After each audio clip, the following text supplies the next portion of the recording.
Electronic मिडियायावहा बुंबाय थादों जे नोंथांमोनखौ सारेन्डार खालामदों होननानै बिनि बागै मा बुंनो सानो? सारेन्डार जादोंना जायाखै नोंथांमोनाथ' नुगासिनो दा जोंथ' सारेन्डार जानानै आर्मि पुलिसनो हाथियार गथायना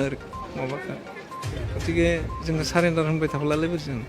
जोंथ' सारेन्डार नङा जों गोजोननि थाखाय सावरायनो फैदों सरकारा जोंखौ वेलकाम खालामदों जोंखौ वेलकाम खालामसेयावबो दिनै निउस मिडियायाव जों नुनो मोनबाय सारेन्डार जोंथ' सारेन्डार खालामा सारेन्डारबो खालामखायाखै नोंथांमोननि गुबै माने दाबिया मा नोंथांमोन जोंनि दाबियाथ' जों दासिम जोंनि केडार्सफोरखौ जों बहनग्रोगोन बिनि उनाव जों सार्टिफिकेट गथायगोन दानो जों सावरायनो हाया बेखौ नोंथांमोननि दा माखासे केडारफोरा जेलाव दं बिनि बागै मा फोरमायनो सानो? बेल जागोन साननैसोनि उनाव बेल जागोन जों बेखौ कर्टनि नियम बायदियै जों थांनानै बेलाव लाबोनांगोन जितु नों बेनि फाउन्डार रन्जन दैमारि बिथाङा मोनसे सेन्ट्रेल जेलनिफ्राय गुबुन मोनसे जेलाव दैथायनाय माखासे ससियेल मिडियाफ्राव सावरायनाय जादों बिनि बागै मा फोरमायनो सानो? बेसेबांखिनियाथ' खुद्रिखागोन जिहेतु बर'आ मोनसे बर'नि साफ्रोमबो उन्दैनिफ्राय गेदेरसिम नाब्लासारनियाव मोनसे सिमां दं बे खुद्रिनाया जाखागोन सोमजिखागोन गतिके जोंनिफ्राय बेनो जे नाब्लासारखौ थाबैनो हगारनांगौ बेखौनो जोंबो लुबैयो जोबथायावहा बिटिआर एकर्ड जादोंमोन दा एकर्डआव माखासे इमप्लिमेन्टखौ जानाय नङा दा बिनि बागै माबायदि जागोन बिटिआर इमप्लिमेन्टआ जानांगोन जिहेतु सुक्ति मोनसे जाबाय बेखौ जुदि इमप्लिमेन्ट खालामालासिनो दोनबाय थायोबाथ' बे मिनिंलेस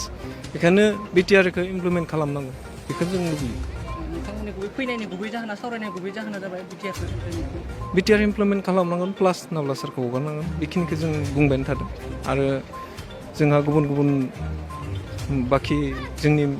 माबाफोर दंबावो बेखौ जों सावरायलांबाय थागोन सरकारजों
दिनैहाय गासै 67 जन फैगोन हा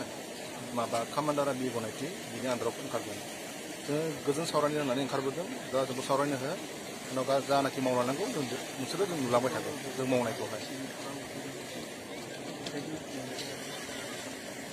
आरो किबा हुदा लागा আছে किबाजी 67 शान्ति प्रक्रिया केनेके आरम्भ आलोचना प्रक्रिया केनेके आरम्भ ना जोङो रायलायगासिनो दङ जोङो मा होनोमोनलायो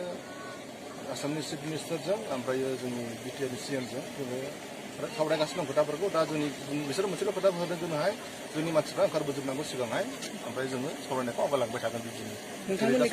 नोंथांमोननि गेजेराव माखासे केडारफोरा जेलाव दङ दा बिनि बागै मा सावरायनाय जागोन जेलनि थाखायनोथ' जोङो दा सिसफायार लादोंना सिदा खोथा माखासे सुबुंफोरा पलिटिकेलफोरा बिनि माखासेफोरखौ मेकिंला बुंदों बिनि सायाव मा बुङो बिसोरखौ बुंनो हो दे बिसोरो गावसोरहा जेबो गैया थांला नालाय गावसोरहा मा बेकग्राउन्डनिफ्राय फैदों सोरखौबा होनदों उमुनिफ्राय फैदों सोरखौबा होनदों उमुनिफ्राय फैदों आरे आफादाव मा सोरबा लेखा गोरोंनाव थांनो मोन नामा सोरबा हालुवालाव थांनो मोन नामा जिखिजाया बर'नि आफाद बर'आनो थांगोन ना बेहालाय सोरथो आरो सोर दंबावो दस्रा मानसियालाय थांनोलाय दस्रा मानसिया थांफायाना बुंग्राफोरखौ बुंबाय थानो गावसोरनो मा जानानै दङ दा माबा आज বিশেষ কোনোবা অতিথি আহিব নেকি হা বিশেষ কোনোবা অতিথি আহিব নেকি আজি দিনীহাই তাৰমানে কিবা হেৰি কি কয় এডিশ্যনেল এছ পি আহিব আমাক টেক আউট কৰিবৰ কাৰণে